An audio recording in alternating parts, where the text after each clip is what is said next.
right, welcome on in to lunch with Claibs and Joe here on claibsonline.com. I'm Joe Roderick, joined alongside by Mike Claiborne. And Claibs, we are back out in Alton again on another Monday. Love it. Yeah, we are at Mungenast Alton Toyota. If you couldn't see the signs, the logos, everything behind us, we are out here today. I know you had a chance to talk to Jamie before we started today. What all do they have going on out here? Well, there are a lot of used cars that are still available. More cars, new cars are on the way. Still a good time to do a deal. If you're looking, they're willing to do a deal. And I think when you look at what's coming down the road, and maybe they're going to get a few more cars in December, but man, this used car thing is where it's at. And if you are thinking about maybe even servicing your car because you want to hold on to it a little while longer, you might want to come over and check them out because they can do a deal with you service-wise too, and making sure you're getting quality parts because there's a lot of secondhand stuff going on right now. So I would just say swing by. Don't let the few amount of cars on the lot scare you because they have more on the way. There's still a few here to be sold. They still have a lot of great used car opportunities as well, or pre-owned. Yeah, I like the Sequoia that we have right over our shoulder. I'm gonna turn the camera over there to that gray Sequoia, dark gray. I like that color, that dark gray color. I've been seeing a lot more of those cars on the road, and the all black on the tires. Yeah, I like that's the car we got, the last car we got from here. That was the selling point for me was the all black. Well, that's on what the the tires kids like these that. days. Yeah. Yeah, I don't know if I can call myself a kid anymore because the Cardinal manager is now younger than I am. Yeah, that's. I thought I still had a ways to go before that would be. He's younger than you in driver's license age, but in dog years, he's much older than you. Trust me, as far as baseball experience is concerned. I would hope so. I really hope that the Cardinals would hire a manager that's more experienced in baseball than I am. Yeah, no. This is the Cardinals we're talking about, not like the Orioles or the Mets or somebody like that. I think it was obviously the hire that I think we all saw coming after they decided to move on from Mike Shildt. And the transparency works here. I mean, he knows the organization. The organization knows him. He understands why Mike Shilt's no longer here, so he'll make sure he doesn't make that mistake. And he's going to have a good team to work with. Yeah. So, normally when you take a team as a young manager, it's a team that's destined to lose 100 games. He's got a team that could do a lot better if they can stay healthy and get a little bit more of this, a little bit more of that. They can certainly contend, if not compete, for beyond the wild card next year. This is what Rammer and I were talking about this earlier, that Ali Marmol was given a 90-win team that is bringing back everybody that played a key role for those 90 wins. And then you add on to that, they should be adding one or two more pieces to add wins to that. So he is being put in a fantastic position right now to be successful right away. He took over a World Series team, much like Mike Shildt when he took over from Mike Matheny. The team underperformed, but they were in the playoffs every year. He had a full season. So, you come to the Cardinals, you have a good chance to win because you have a pretty good team already constructed for you. And one of the things that stuck out to me that Marmol said was that anything that's not a World Series is a disappointment. That I agree. I think that we are in such a good spot here in St. Louis, whether working for the Cardinals as you do, covering them, being a fan, what have you, to have an organization that feels that way. Because there are teams, I already mentioned the Orioles, but you look at the Orioles and the Diamondbacks, the last two seasons, they have tied for the two worst records in baseball both seasons. And could you imagine going to work every single day covering a team that is losing 110 games? How would you feel walking into that stadium doing that? I'd do something else for a living because there's no relief in sight with either one of those organizations. And, how do you tell fans that, our mission is to get to 500? We're probably going to lose 100 games, but we'd like to get to 500. It's unfathomable for any of our sports teams in the area to say we just want to get to 500. And I'll even throw Missouri in that category. Nobody goes to Mizzou or watches Mizzou football thinking, well, we can just be 500 in the SEC, we'll take it. No, I think we've set a standard here in all of our respective sports where losing is not something we welcome a season with, and that's something that the Cardinals have done, the Blues have done, St. Louis U and Mizzou have all done, and we're pretty lucky because there's some places, man, where they're already in the hole before the season starts. Yeah, and we'll get to Mizzou, we'll get to the Blues, we'll get to everyone else coming up later on in the show this hour. But as we sit here, we look at the Cardinals offseason right now. Mo even admitted that he did not expect that getting on the plane in LA, he didn't expect that he would be in this position to be hiring a new manager for the 2022 season.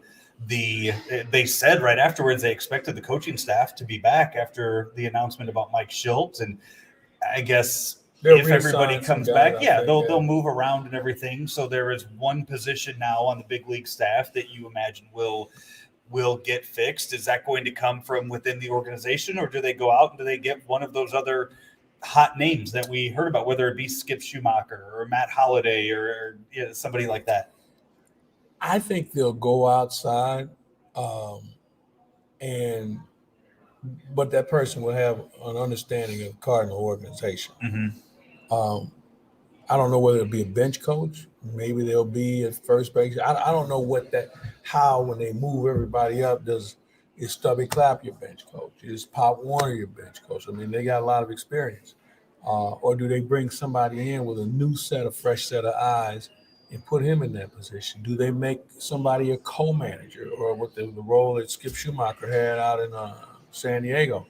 I mean, they can really play with that position a little bit here. We know the hitting coach is going to be here. We know the pitching coach is going to be here.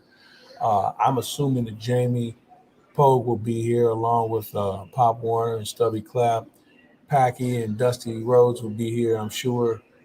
So they're really that one position is there, and I think I'd like to see somebody with a new set of eyes have an impact.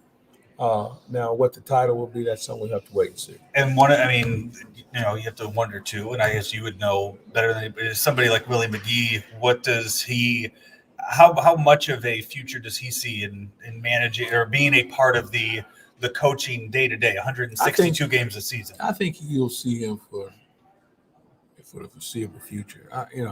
It's a grind, man. I mean, this coaching thing is, when you think about, you have to be there, I believe, 6 hours before game time. So you start. Let's say if it's a 7 o'clock game, you're there at 1 o'clock. Game ends at 10:30, 11. So you think about all the time you're at the ballpark, and sometimes there's not a lot to do, but when you're working, you're working. So guys who haven't been in the game, if they don't understand that element, when they get that bucket of water thrown in their face about time commitment, a lot of guys take a step back. So I think in Willie's case, he's done it now. I think he understands how to pace himself to make sure he doesn't get stale. So I think they'll find a way to keep him around because he's got too much knowledge. I mean, when you think about what he's done with this outfield, with Bader, potential Gold Glove winner, O'Neill, Gold Glove winner, Dylan Carlson, really learned how to play the position of center and right this year. So Willie's a valuable guy with his staff.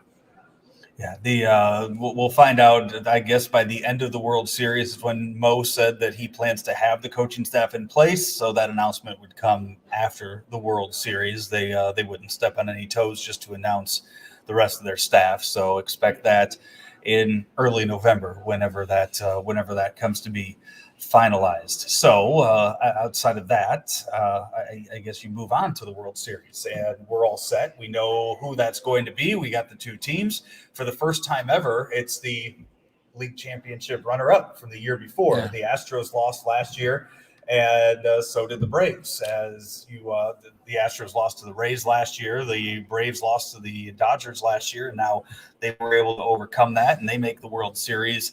Dusty Baker back in the World Series for the first time since 2002. I got to tell you, as a fan looking at this, I am torn because I don't want to see the Astros have success over the way they won the World Series a few years ago and the way they, I guess, weren't punished and weren't really remorseful over how they went about it.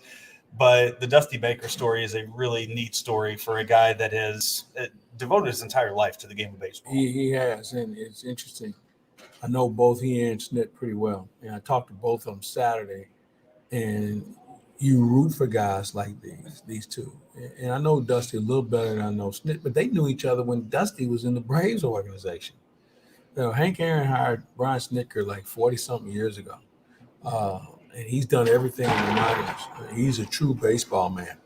But Dusty, I'm saying to Frank this morning, he's one of baseball's ambassadors. There's not a restaurant or a place he can't go into in Major League Baseball, in any city, and they're not going to know him, and somebody's going to want to buy him a dinner or buy him a drink or whatever.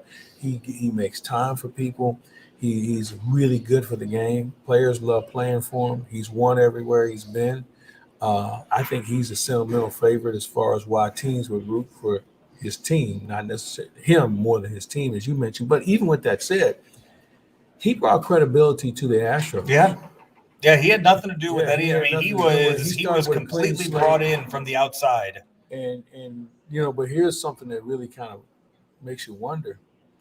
He's like 13 games away from winning 2,000 games. Doesn't have a contract for next year. So I don't know what Jim Crane's thinking. I'm sure they'll get to it. But isn't that something you want to say, hey, look, you done more than we imagined, where people have almost forgotten that we cheated. We've been in postseason. We're back in the World Series. And you may have as much credibility as anybody in the organization, including Jim Crane. Yeah, and to do so, to come back the way he has, some of the collapses that Dusty Baker's had in his career, to finally make it back to that World Series, to that promised land there. And I like the storylines that you're going to get. And I don't know how much you're going to hear about these on Fox, but just reading around at some of the stuff today. So Dusty Baker makes his Major League debut with the Braves. Mm-hmm. You know who they played in his first game? Astros. They did play the Astros. And now he returns to the World Series with the Astros to take on the Braves. Do you know who an assistant coach is within the Astros, on the Astros organization? No. Snitker's son. That's right. Yeah. That's right. Yeah. So, there's a lot of things. I remember Dusty. One of my favorite Dusty stories. He was a rookie. Henry Aaron. I think I may have told you a story about Henry Aaron and Ralph Gar. He's going on his first road trip. And he was packing his bats. And he only packed 6 bats. And Henry Aaron goes up to him and says, hey, Rook, those the only bats you're taking? He said, well, I always take 6 bats. He said, why? He said, well, we're going to the West Coast. That's when the Dodgers were loaded with pitching and the Giants were loaded with pitching. He said, you think I ought to take some more? He said, I'd take a few more if I were you. So Dusty said, I'm going to take more than twice as many. So he took 14, came back with 1. He said it was the most humbling road trip he's ever been part of in his entire career. He said, you talk about pitching. He's never seen that before. But if you look at his numbers, Dusty can rate. Yeah. He can swing the bat. He was a good player. Won an MVP, won a few Silver Slugger awards. He's a good player. Has won a World Series back in '81, so has that under his belt. And what he has done now in a managerial role he's going to be in Cooperstown.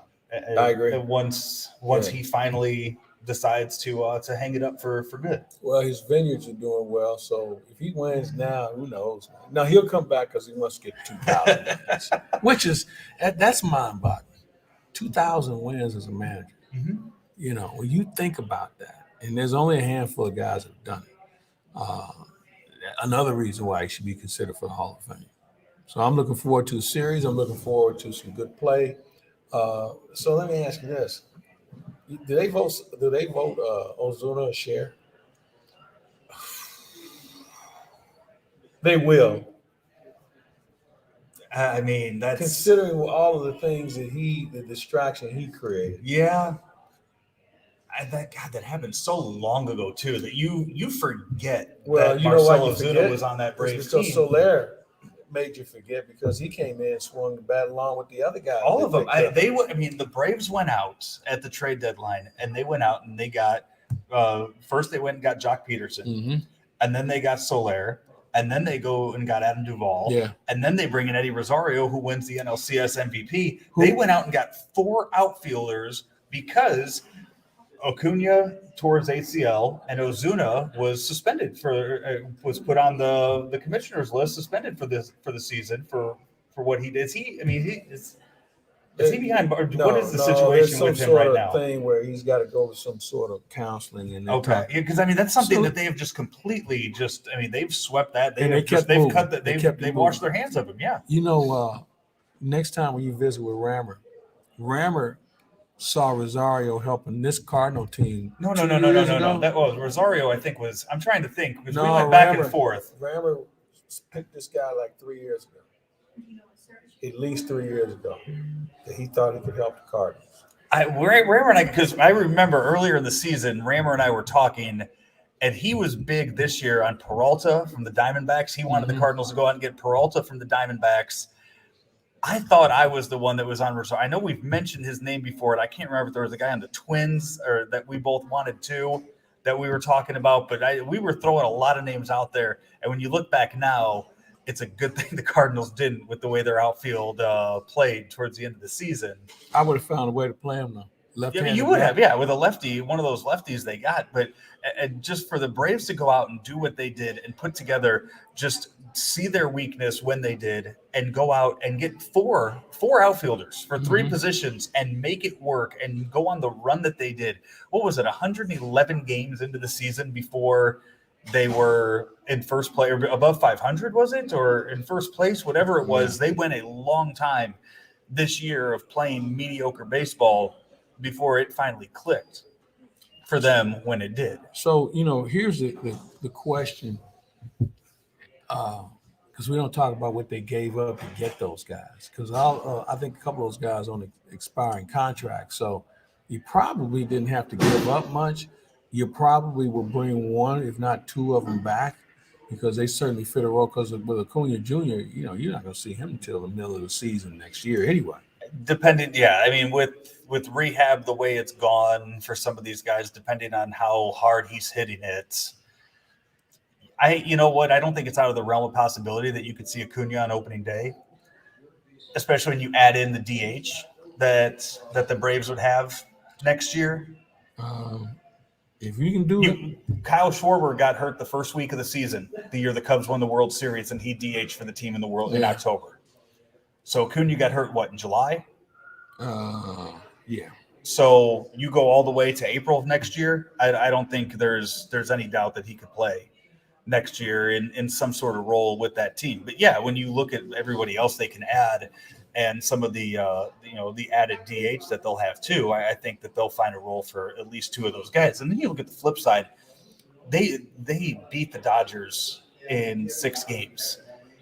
And the way the Dodgers handled their pitching staff at the end of the season, it wasn't, they weren't trying, I don't think they were trying to overanalyze and go too deep into the sabermetrics with going with the opener, and it's kind of the way they went about it.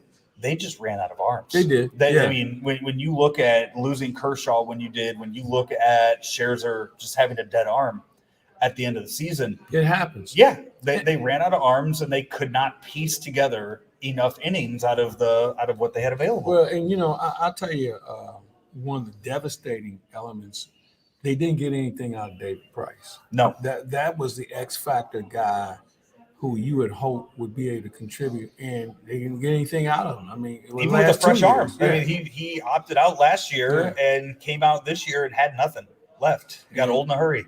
So, it's one of those things that you were one arm away from maybe playing in the World Series. And they lost about 5 of them during the year. You look at Dustin May having Tommy John, you look at Trevor Bauer's situation. This wasn't a front office issue. No. With the Dodgers losing because of lack of arms. Now, they got some questions for next year. Yeah. You got to sign Scherzer. What do you do with Kershaw? You're going to get May back. Jensen, I think Jensen's gone. I think they'll go with Gatterall. Let him be a closer. They got some decisions to make. Seager, Taylor. Man, Taylor played himself into a lot of money. Yeah, he did. Now, here's the key, though. And he's versatile, too. We've seen guys like that before sign that big deal, and they go somewhere where they maybe get overexposed. because I kind of thought that was going to happen to Kike Rodriguez with the Boston Red Sox. Mm-hmm. And he was a little overexposed at one point, but he's such a good defender, they could run him out there a lot. But offensively, he didn't, he kind of lived up to what everybody expected. So it kind of worked out. So I think that we're going to see some interesting movement with guys on finding the right deal, the CBA, what impact that's going to have. This is going to be a very interesting offseason. Who's your pick in the World Series? Houston. I want to say no. My heart's in Houston, but Atlanta's got too many bats, man. Yeah, and Dusty didn't have much to work with pitching wise. You don't have Verlander. You lose a couple other guys. You don't have McCullers Jr. Greinke. So he's doing it with smoke and mirrors. And at this late stage of the season, maybe they could be the next Dodgers as far as running out of arms. That's what I was saying. You just saw what the Braves did to a team that was in a similar spot with that. So I think they're going to jump all over it. I'm going to say Atlanta because I like their staff too. They got Smith, they got Ron Washington. They've got some good people on their staff as well. So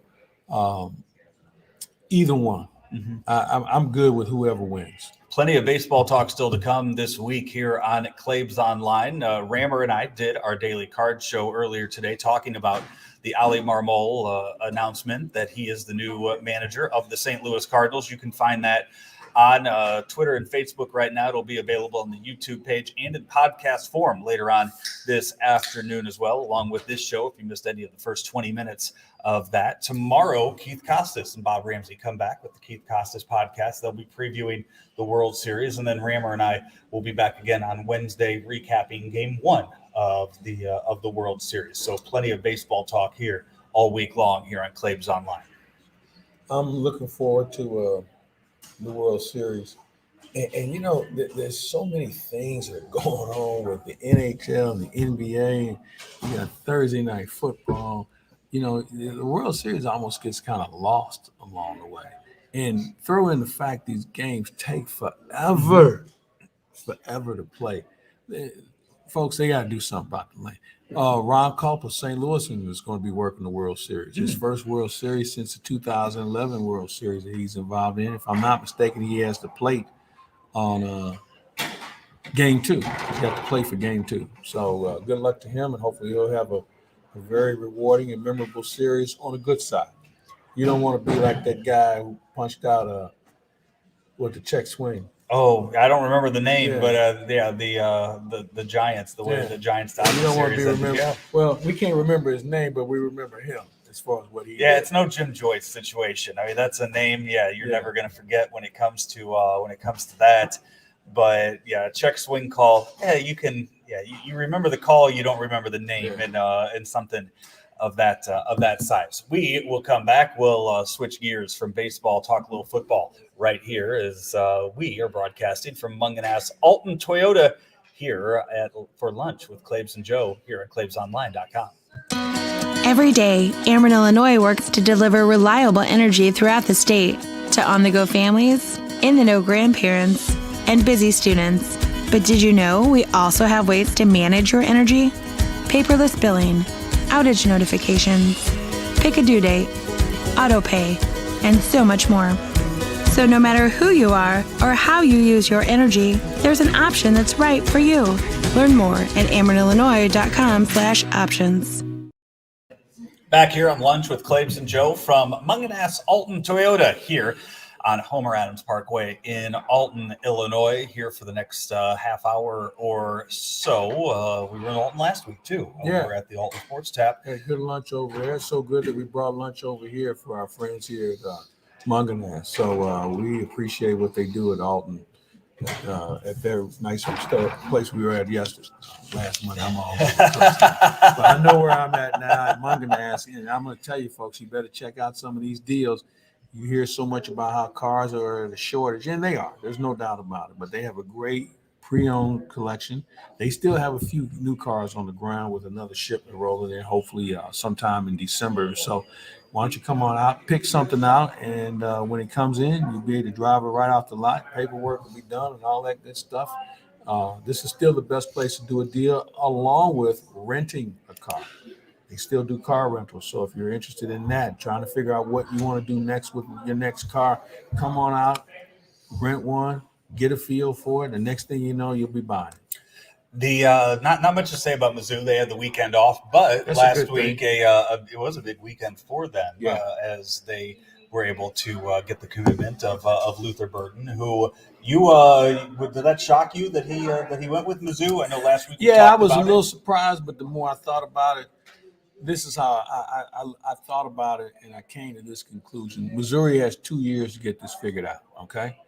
So he's got his freshman year, he's got his sophomore year. If they haven't turned the corner by his sophomore year, he's out because he can go into another national power in his junior year, play there 1 year, have a chance to win a national championship.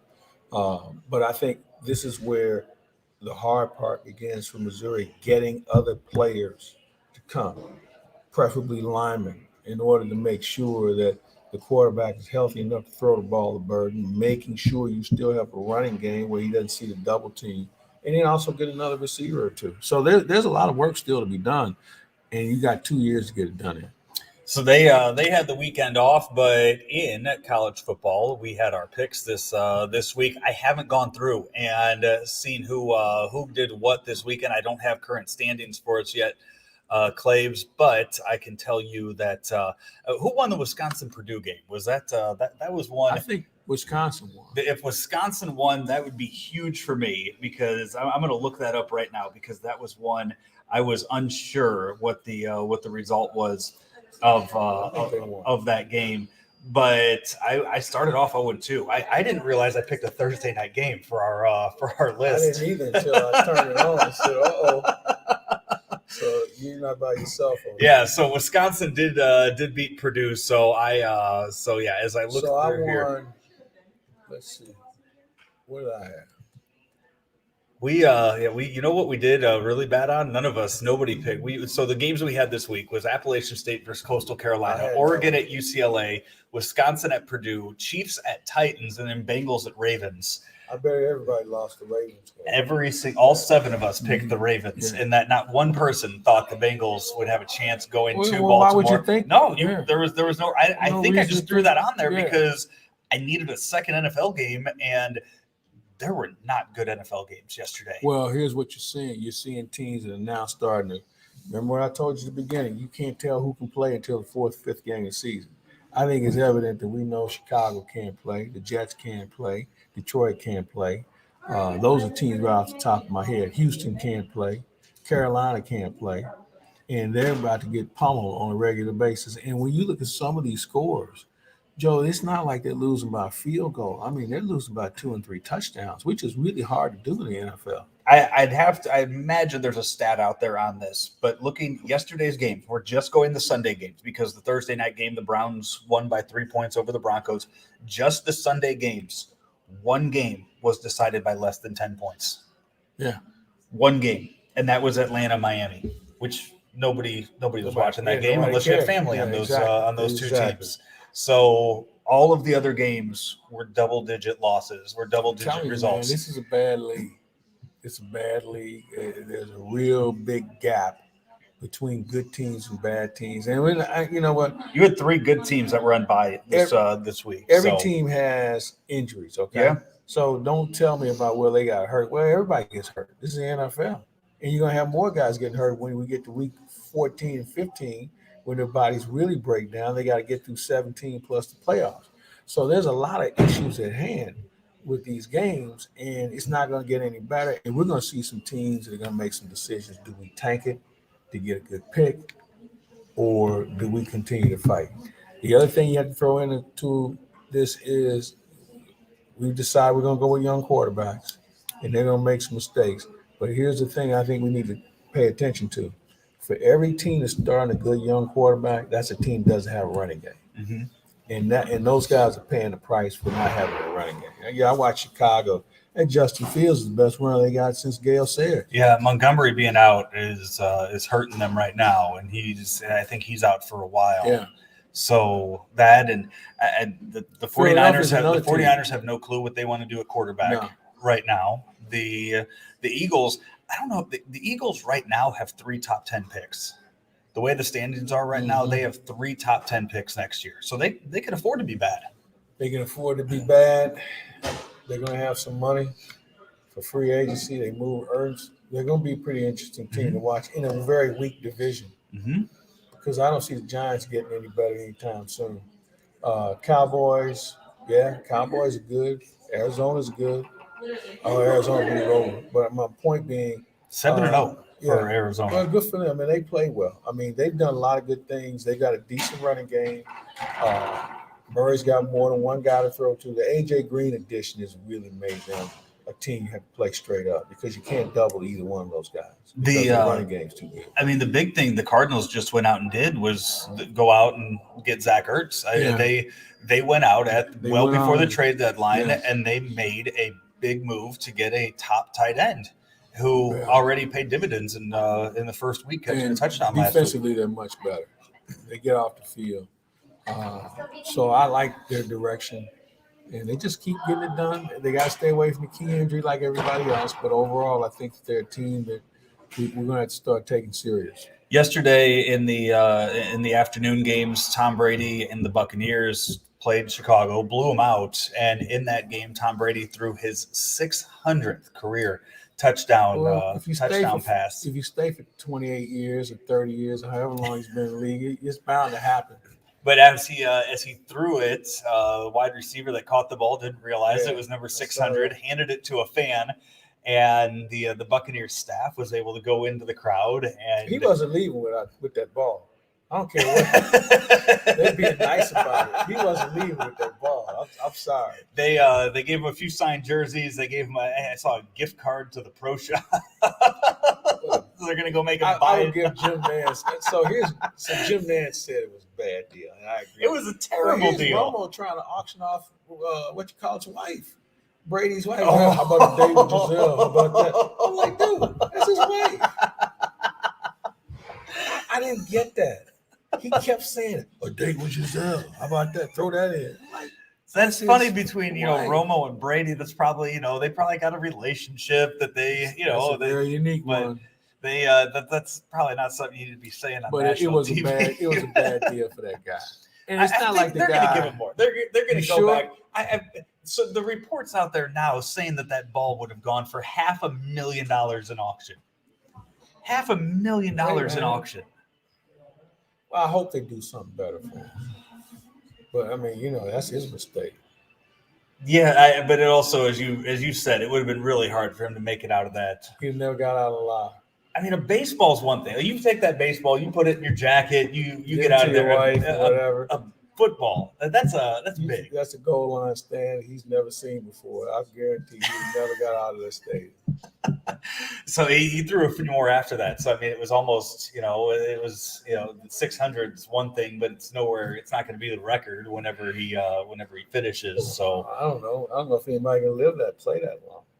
I mean, it's a very. I don't know where the stats are right now. I don't know who's next on the active list. Age-wise, I mean, nobody's going to be close to where Brady is. They won't pay a guy that kind of money. Yeah. Because nobody will win with that consistency. So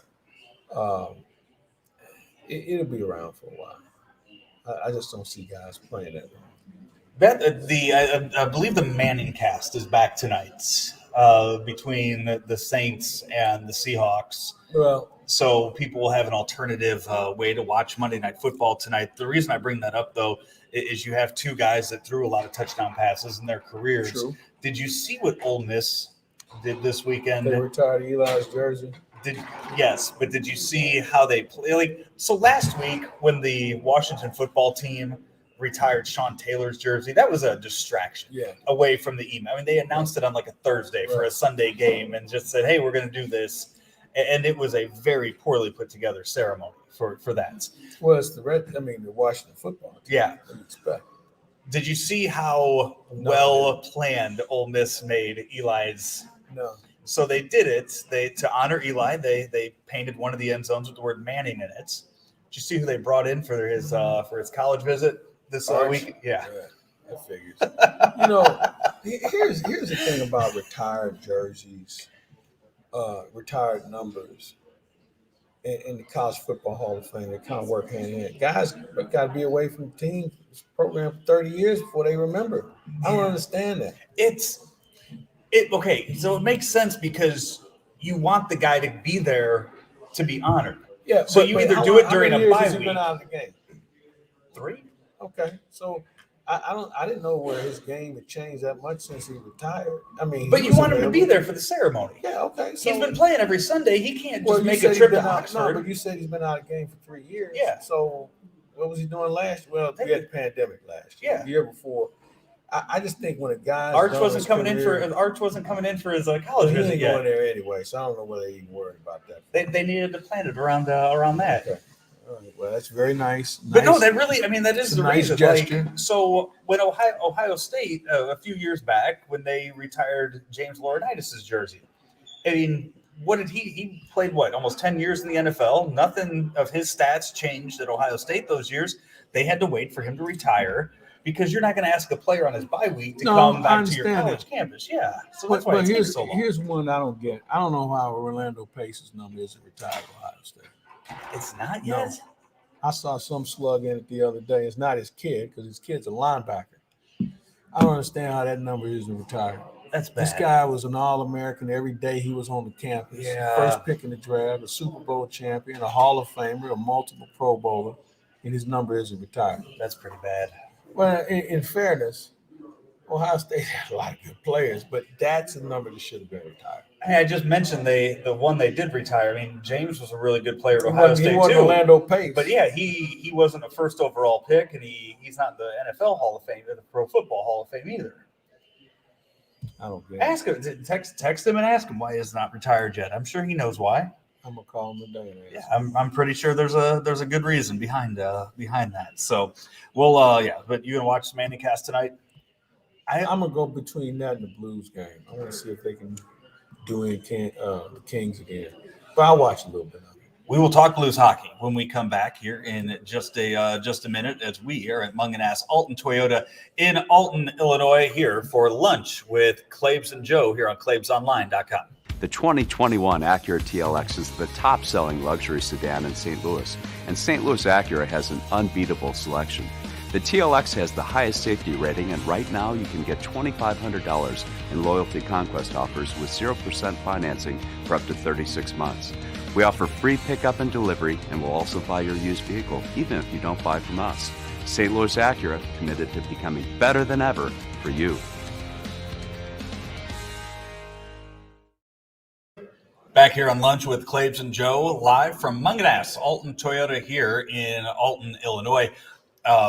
We just talked football, huddle up with Howard each and every week. Just last week, you guys had Denario Alexander on as your special guest. For people that have not gone and been able to check out that podcast or the video yet of that interview, Denario's doing something special in his post-football playing career. Yeah, he's doing the name and likeness with athletes, and it's gotten off to a good start. I would suggest people take a look at it. Not to say your kid's going to be doing it, but I think you'll get a better understanding of its impact on the game and where it can take young men as far as their college careers are concerned. So that's available right now over wherever you find podcasts or watch anything that we do here on Claibs Online. You also last week talked with your friend Kevin Weeks of the NHL Network and now working with, is he with ESPN? ESPN and the NHL Network. Yeah. Doing a lot. You guys talked about that TV deal that they have now, ESPN. I tell you, it is when I'm at the gym and I'm looking up and I see ESPN on the TV in their Sports Center playing in the morning, to see hockey highlights on there, you do a double take because they are hitting the hockey highlights real hard now that they have that contract well, they're back. getting their money's worth. Yeah. And I think that what happens though is there's so many sports are trying to put in 1 hour. The pecking order is, all right, who are we paying rights for? They go first. It makes sense. Yeah. I mean, you can get mad about it all you want, but it makes perfect sense as to how it operates. It's the same way, anybody out there listening operates in their daily. Whoever's paying you more is going to get the most attention. It's just how life works. But you've seen already in the first week or so of the season, the deal with Turner, the deal with ESPN, you are seeing a lot more coverage of the NHL than what you were getting when they were just on NBC. And it's I think that it has been very good exposure for the league in the first week of the season. Let me ask you a question. Have you watched their pregame shows, ESPN and TNT? I have not seen the ESPN broadcast yet. I've caught bits and pieces of TNT so far. They are trying. They're trying. They're almost working too hard. But what they're trying to do is repeat the success that they have with the NBA show. Yes. That's what TNT wants to get. And you know what? The odds of them hitting that on the first try with the first panel is going to be hard. There's going to be mixing and matching that needs to be done before you find that chemistry week in and week out that's going to work. No, yeah, you're right. And I think that they have to work at it a little bit. And it's going to take time. I mean, chemistry in those situations and making sure everybody has something to say and how much they have time to say. Because remember, none of these guys are professionals at this. They're learning as they go as well. But I think they've got a little bit of a head start on the ESPN. But that could all change. I mean, I'm not one that's really enamored with pregame shows. I like to hear about what they saw. But, let's like on Sunday morning, I don't even watch those pregame shows anymore. I couldn't tell you last time I did. They don't do much for me. No, I know when it hits noon, and I'll put on Red Zone, and that's my Sunday for that. But anyway, Blues 4-0 to start the season. You said you're going to watch the game tonight. What is it about the team this year that has them off and running the way that they are? They're deeper. I think that's the key. They're deeper. There's competition for ice time. The defense is still trying to figure a few things out. They're a little undersized, but I think overall the depth up front has been pleasant to see. Everybody's scoring. I think everybody on the team has a point now, which is unheard of at this early stage of the year. But I think we'll see a little bit of a different lineup Monday night with Husso probably being goal. He is, yeah. He was first off the ice today. Mikola will probably get some action tonight. But they're deeper early because, as we learn, injuries will crop up, and so it's good to see. Already a I'll suspension. tell you one thing, Tarasenko's playing well. I mean, the puck is following him. I mean, I don't know if he's going to be the guy we used to know, but, man, puck's following him. And if he starts cashing in, then they're going to really have some fun. I like everybody who's playing, though. I don't think anybody's having bad nights. Is that a case of him being happy where he is right now or trying to play his way – maybe get out? I think it's a little bit of both. I think anybody who thinks all is well is kidding themselves. I think he still would like to go. And that's fine. If he wants to go, that's cool. I get it. I think there's some teams that would kick the tires on him. But, I mean, the only way you're going to create value is play well. Yeah. And he's playing well right now. Which is kind of the opposite of what you're seeing go down in the NBA. We didn't talk about it last week, the Ben Simmons situation. I'm sick of that guy.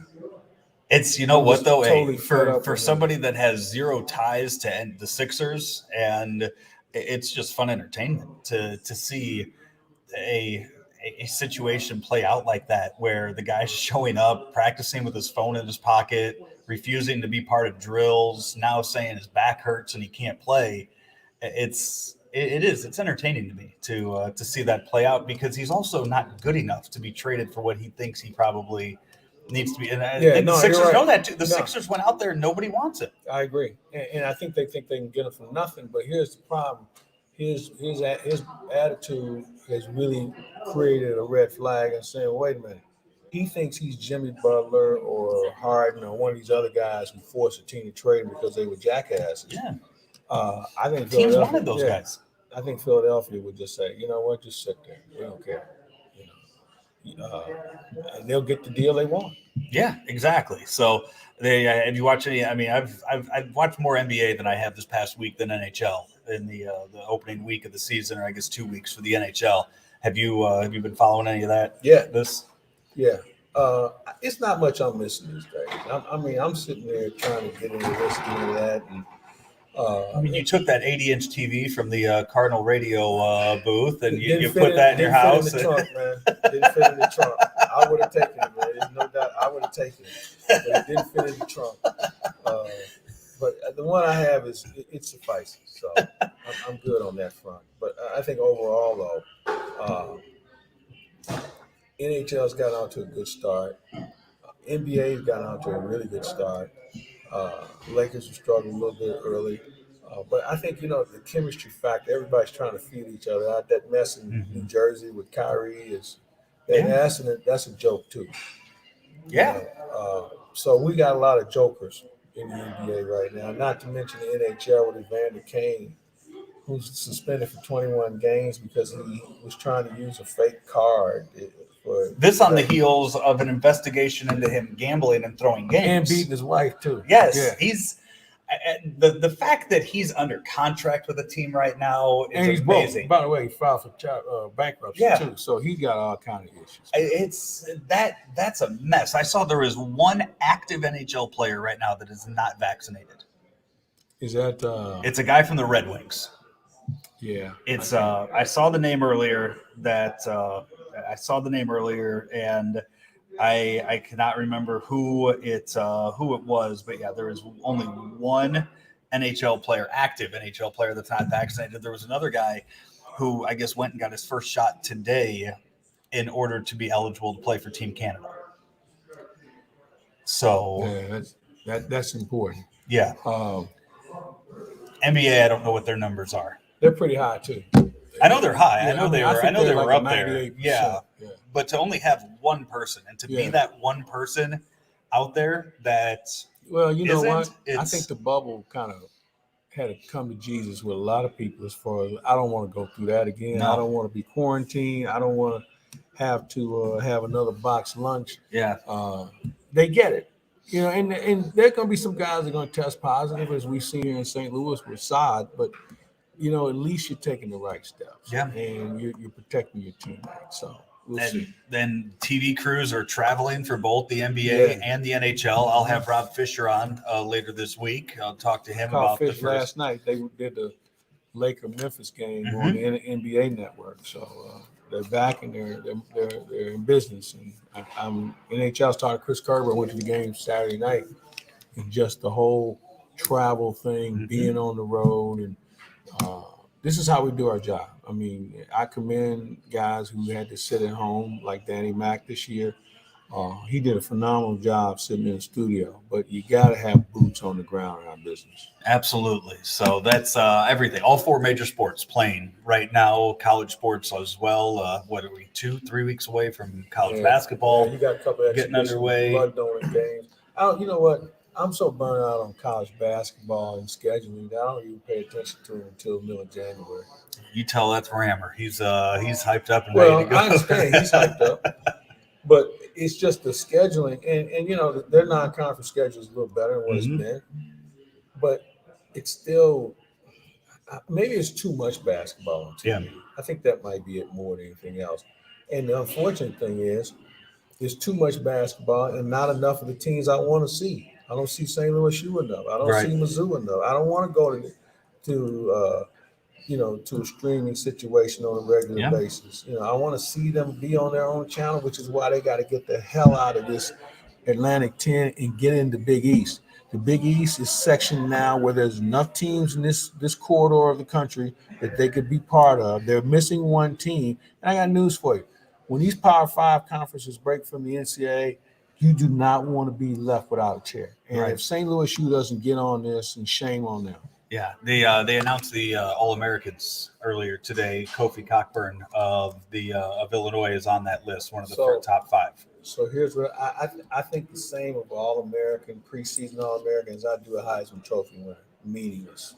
And here's why. Hopefully that's, 2 of the Heisman finalists at the start of the season aren't even playing anymore? That means, and it's all about who's the best quarterback. So I don't care. I want the best player in the country, and he's not always a quarterback. You can't tell me that kid that is at Alabama, that defensive lineman, shouldn't be considered. They can't block him, with 3 people. There's just too many players are out here who don't play quarterback that are being difference makers on their teams. Preseason All-Americans means nothing. What they should say is these are guys to keep an eye out for. We think they're good. And maybe that's what they're saying. But to give them that All-American status only for somebody to say, well, he's a preseason All-American. Well, who cares? Yeah. He ain't busted a grape yet. We're going by what he did. I want to see what he's going to do. So let's say these are 3 guys on this team you should keep an eye out for instead of giving us this All-American crap. That's going to do it for us today here from Mungenast Alton Toyota. Lunch with Claibs and Joe here on ClaibsOnline.com. Hey, we've been powered by Ameren, Illinois, driven by Mungenast St. Louis Don't Acura. forget about checking out the gas sniffer from Ameren, Illinois. We will have that up on It's the coming up website. this Yeah, week. You got to check this out, folks. This is some really cool stuff. it's a cart, right? They Yes. got I know you did the It's a interview. I know Ford. Brian was telling me about it last it's a week. Ford, and it's got these sensors on it to be able to sniff out methane gas. If there's a gas leak in your neighborhood, they can nip it in the bud before it creates some real havoc. Nice. Lots of stuff coming up here this week on Claibs Online. Even though the Cardinals are done, still plenty of stuff, plenty of content, probably even more than now that the Cardinals are done, with the time that we have to devote to everything else going on in the world of sports and entertainment here in St. Louis and beyond. You have been watching Lunch with Claibs and Joe right here on ClaibsOnline.com. The only thing faster than this supersonic golf cart are the closing times at thehomeloanexpert.com. Mortgage rates on the 2s, and we have a 21-day closing guarantee. Apply online today at thehomeloanexpert.com.